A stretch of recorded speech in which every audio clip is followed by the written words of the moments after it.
Nemrut Dağı Ören Yeri, Pütürge'nin Büyüköz Köyü ile Adıyaman'ın Kahta ilçesi sınırları içerisinde yer almaktadır.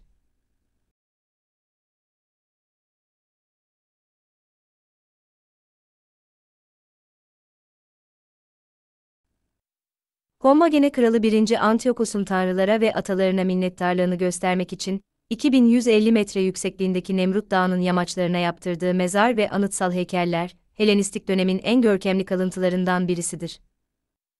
Anıtsal heykeller doğu, batı ve kuzey teraslarına yayılmıştır.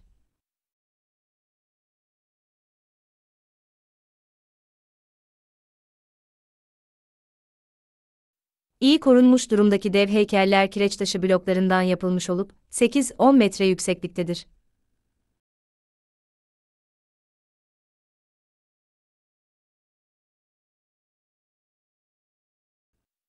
Eski çağlarda Kommagene olarak anılan bölgede 1. Mitradates tarafından bağımsız bir krallık kurulmuş. Krallık, onun oğlu 1. Antioşos, M.Ö. 62-32 döneminde önem kazanmıştır.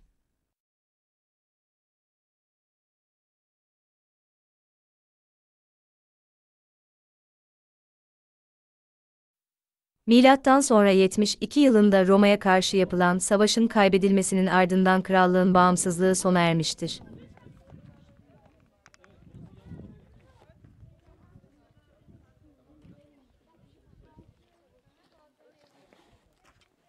Nemrut Dağı'nın doğru yerleşme yeri olmayıp, Antiyokos'un tümülüsü ve kutsal alanlardır.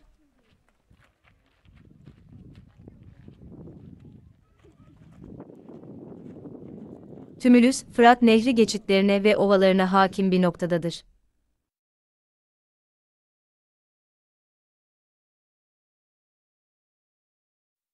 Kralın kemiklerinin ya da küllerinin ana kayaya oyulmuş odaya konuldu. 50 metre yüksekliğinde ve 150 metre çapındaki tümülüs, küçük kaya parçalarıyla örtülerek koruma altına alınmıştır.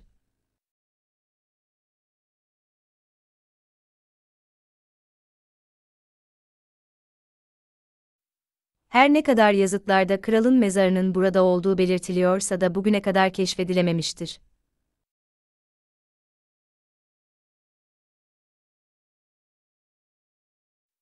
Doğu ve batı teraslarında Antioşos ile tanrı ve tanrıça heykellerinin yanı sıra aslan ve kartal heykelleri bulunmaktadır.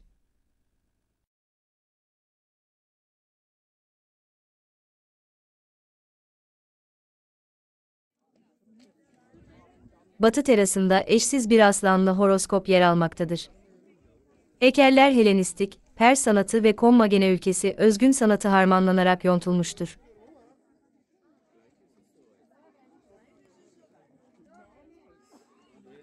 Bu anlamda Nemrut Dağı'na batı ve doğu uygarlıklarının köprüsü denebilir.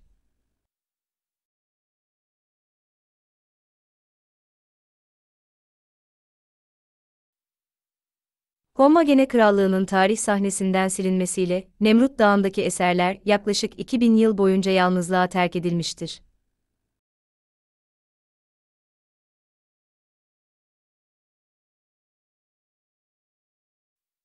...1881 yılında yöreyi görevli olarak gezen Alman mühendis Karl Sester, Nemrut Dağı heykellerine rastlamış ve İzmir'de bulunan Alman konsolosunu, Kommagene Krallığı'na ait harabeleri, tanrı heykellerinin oturtulduğu kaidelerin arkasındaki gerekçe yazıtları göremediğinden Asur harabeleri zannederek haberdar etmiştir.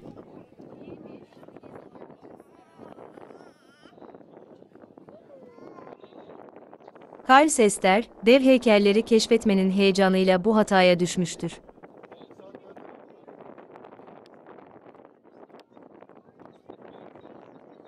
1882 yılında Otto Paxstein ve Karl Sester Nemrut'ta inceleme yapmıştır.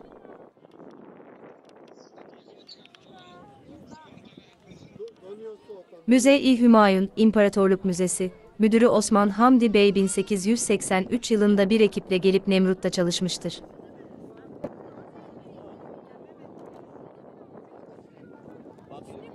İkinci Dünya Savaşı'nın ardından Amerikan arkeolog Teresa Goel ve Alman Karl Doerner, Nemrut ve yöresinde kazı, araştırma ve inceleme yapmışlardır.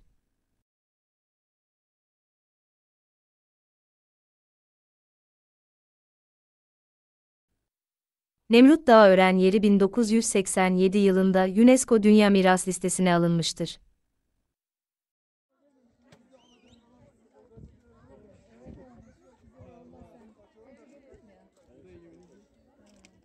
Nemrut Dağı'na ulaşım Karadut Köyü'ne kadar asfalt, daha sonraki kısım ise kilitli parke taşı kaplıdır. Turlarla veya özel araçlarla ulaşım sağlanabilir.